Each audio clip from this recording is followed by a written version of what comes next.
மவுத் ulcer வாய்ப்பகுதியில் ஏற்படக்கூடிய புண்கள். சிலருக்கு நாக்கு எல்லாமே அப்படியே ரொம்ப ஃபிஷர் இருக்கிற மாதிரி இருக்கும். ஸோ வெடிப்பு நிறைய பேருக்கு இருக்கும். ஸோ வெடித்து வெடித்து இருக்கிற மாதிரி இருக்கிறது. புண்கள் நாக்கில் பார்த்தோம்னா அதிகமாக, அதுவும் லேட்ரல் சைடில், ஸோ நாக்கோட பார்டரில் பார்த்தோம்னா சின்ன சின்னதாக அல்சர்ஸ். இந்த மாதிரி கண்டிஷனோடு சேர்ந்து என்ன ஆகுனா அப்படியே த்ரோட்டில், தொண்டை பகுதியிலையும் அதிகமான ஒரு புண்கள், எரிச்சல் இருக்கிறத நம்ம பார்க்குறோம். ஸோ இந்த மாதிரி கண்டிஷன் ஏற்படுவதற்கு காரணங்கள் நிறைய பார்த்தோம்னா அல்சர் இருக்கக்கூடியவங்களுக்கு தான் வாய் மற்றும் தொண்டை பகுதியில் புண்கள் அதிகமாக இருக்கும். நீண்ட நாளாக எனக்கு அல்சர் பிரச்சனை இருக்குங்க, அல்சரை சரி செய்யறதுக்கான வழிமுறை நான் எடுக்கிறேன், ஆனால் திரும்பவும் எனக்கு அல்சர் வருது, அந்த மாதிரி பிரச்சனை இருக்கக்கூடிய நபர்களுக்கும் வாய்ப்பகுதியில் அதிகமாக அல்சர் ஏற்படுது. இந்த அல்சர் குணமாவதுக்கு நம்ம என்ன பண்ணணும்? மவுத் அல்சர் குணமாவதற்கு முதல்ல வயிற்று பகுதியில் இருக்கக்கூடிய அல்சரையும் நம்ம கிளியர் பண்ணணும். ஸோ ஸ்டொமக் அல்சர் இருக்கும், ஜிஆர்டி அப்படின்னு சொல்லக்கூடிய ப்ராப்ளம் இருக்கும். ஸோ இதை நம்ம சரி செய்கிறதுக்கான வழிமுறையை ஃபாலோ பண்ணும்போது வாய்ப்பகுதியில் இருக்கக்கூடிய புண்களும் நமக்கு சரியாக ஆரம்பிக்கும்.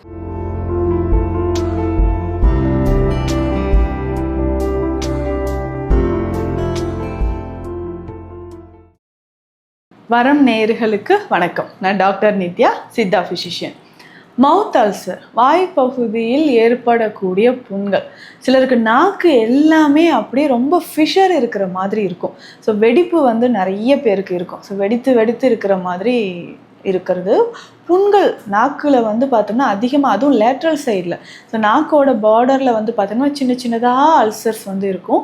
அதே மாதிரி லிப்ஸு, ஸோ லிப்ஸோட ஆங்கிளில் 2 பகுதிகள்லையும் ஓரங்கள்லையுமே பார்த்தோன்னா உதட்டோட ஓரங்களில் அந்த அதிகமான புண்கள் ஏற்பட்டு வாய் ரொம்ப வெளிரி இருக்கிற மாதிரி இருக்கும். அதே மாதிரி பக்கல் கேவிட்டி உள்ளே மியூக்கஸ் மெம்பரைனில், அதாவது நம்மளுடைய தாடை பகுதியோட உள்பகுதியிலையும் அதிகமான புண்கள் வெள்ளை வெள்ளையாக நமக்கு அல்சர் பார்க்குறோம்.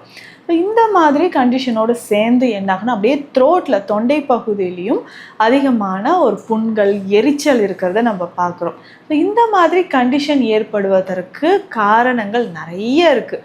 பெரும்பாலும் பார்த்தோம்னா அல்சர் இருக்கக்கூடியவங்களுக்கு தான் வாய் மற்றும் தொண்டை பகுதியில் புண்கள் அதிகமாக இருக்கும். நீண்ட நாளாக எனக்கு அல்சர் பிரச்சனை இருக்குங்க, அல்சரை சரி செய்கிறதுக்கான வழிமுறை நான் எடுக்கிறேன், ஆனால் திரும்பவும் எனக்கு அல்சர் வருது அப்படின்னு சொல்லுவாங்க. ஸோ இந்த அல்சர் பிரச்சனை சரி செய்யறதுக்கு நம்ம என்னென்ன முயற்சிகள் எடுத்தாலும் க்ரானிக்காக அல்சர் இருக்குங்க, அதாவது 2-3 வருடங்களாக, ஏன்னா 10 வருடங்களாக கூட இந்த அல்சர் பிரச்சனையினால், வயிறு புண் பிரச்சனையினால் அவதிப்படுறவங்க இருக்காங்க. அந்த மாதிரி இருக்கும்போது தான் வாய்ப்பகுதியில் இந்த மாதிரி மவுத் அல்சர் ஏற்படுது.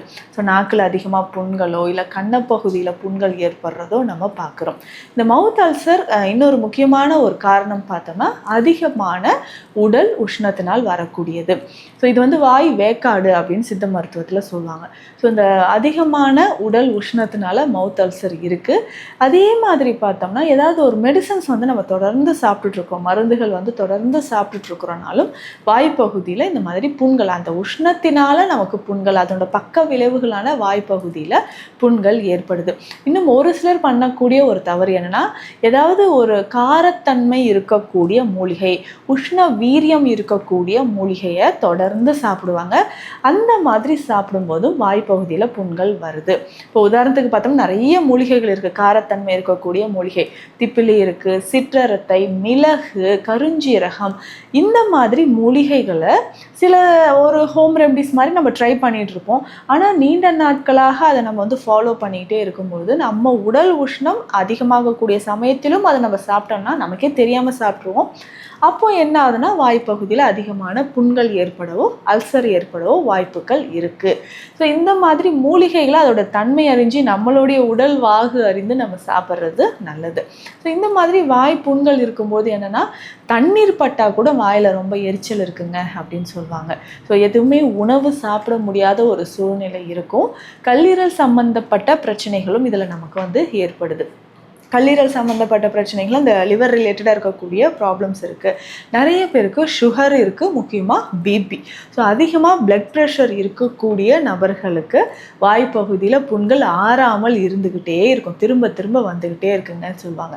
அதுக்கப்புறம் அசிடிட்டி, ஆசிட் அதிகமாக செக்ரேட் ஆகுது, நம்மளுடைய வயிற்று பகுதியில் ஆசிட் அதிகமாக செக்ரேட் ஆகுது அப்படின்னா ரொம்ப டென்ஷன் ஆகிறவங்க, சாப்பிடாமலே இருக்கக்கூடிய நபர்கள், அதிகமான உடல் உஷ்ணம் இருக்குது, காரமாக ஸ்பைஸியாக அசைவ உணவுகள், அவுட் சைட் ஃபுட் நிறைய சாப்பிட்றவங்க. ஸோ உணவு அப்படின்னு எடுத்துக்கிட்டோம்னா வெளியிலேயே தான் நான் பல வருடங்களாக சாப்பிட்றேன் அப்படின்னு சொன்னீங்கன்னா, அந்த மாதிரி பிரச்சனை இருக்கக்கூடிய நபர்களுக்கும் வாய்ப்பகுதியில் அதிகமாக அல்சர் ஏற்படுது. இந்த அல்சர் குணமாவதுக்கு நம்ம என்ன பண்ணணும்? மவுத் அல்சர் குணமாவதற்கு முதல்ல வயிற்று பகுதியில் இருக்கக்கூடிய அல்சரையும் நம்ம கிளியர் பண்ணணும். ஸோ ஸ்டொமக் அல்சர் இருக்கும், ஜிஆர்டி அப்படின்னு சொல்லக்கூடிய ப்ராப்ளம் இருக்கும். ஸோ இதை நம்ம சரி செய்கிறதுக்கான வழிமுறையை ஃபாலோ பண்ணும்போது வாய்ப்பகுதியில் இருக்கக்கூடிய புண்களும் நமக்கு சரியாக ஆரம்பிக்கும். முதல்ல உணவு முறையில் கீரைகள் நம்ம நிறைய சாப்பிடணும். இந்த கீரை வகைகள் பொதுவாக குளிர்ச்சி தன்மை இருக்கக்கூடியது, வாய்ப்பகுதியில் இருக்கக்கூடிய புண்களை நமக்கு ஆற்றக்கூடியது. இதில் முக்கியமாக பார்த்தோம்னா வெந்தயக்கீரை, மணத்தக்காளி கீரை, சிறுகீரை, பருப்பு கீரை, இந்த கீரை வகைகள் எல்லாமே வாய் புண்களை நமக்கு ஆற்றக்கூடியது.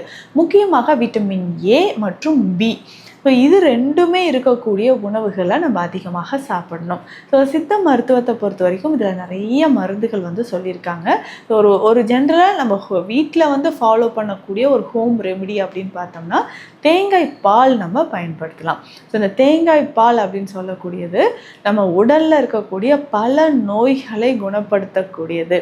அப்படி இருக்கும்போது மவுத் அல்சர் அப்படின்னு சொல்லக்கூடிய இந்த வாய் புண்ணை குணமாக்கக்கூடிய முக்கியமான ஒரு விஷயம்தான் இந்த தேங்காய் பால். ஸோ இந்த தேங்காய் பால் எடுத்து அதில் ஏலக்காய் பொடி சேர்த்து கொஞ்சமாக நாட்டு சர்க்கரை சேர்த்து இந்த பால் தினமும் காலையில் எம்டி ஸ்டொமக்கில் நம்ம குடிச்சிக்கிட்டே வரும்போது வாய் பகுதியில் இருக்கக்கூடிய புண்கள் நமக்கு குணமாகுது. ஸோ இதனுடைய சேர்ந்தே நல்லெண்ணெய், ஸோ நல்லெண்ணெய் எடுத்து ஒரு 10 ml வாயில் விட்டு நல்லா கொப்பளிச்சிக்கிட்டே வரணும். இது ஆயில் புல்லிங் அப்படின்னு சொல்லுவாங்க, எண்ணெய் கொப்பளிப்பு அப்படின்ட்டு.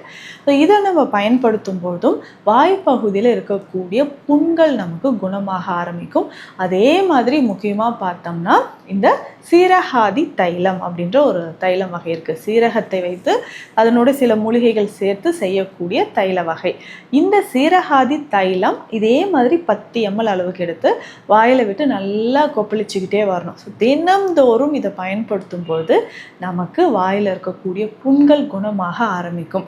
அதுக்கப்புறம் தினம்தோறும் நம்ம என்ன பண்ணலாம்னா கொஞ்சமாக மணத்தக்காளி சாறு, அந்த கீரை சாறு எடுத்து அதனோட தேன் விட்டு நல்லா கலந்து நாக்கில் நம்ம அப்ளை பண்ணிடணும். எங்கெல்லாம் புண்கள் இருக்கோ அந்த இடத்துல நம்ம அப்ளை பண்ணிக்கிட்டே தடவிக்கிட்டே வரும்பொழுது கொஞ்சம் கொஞ்சமாக நாக்கில் இருக்கக்கூடிய புண்கள் குணமாகும்.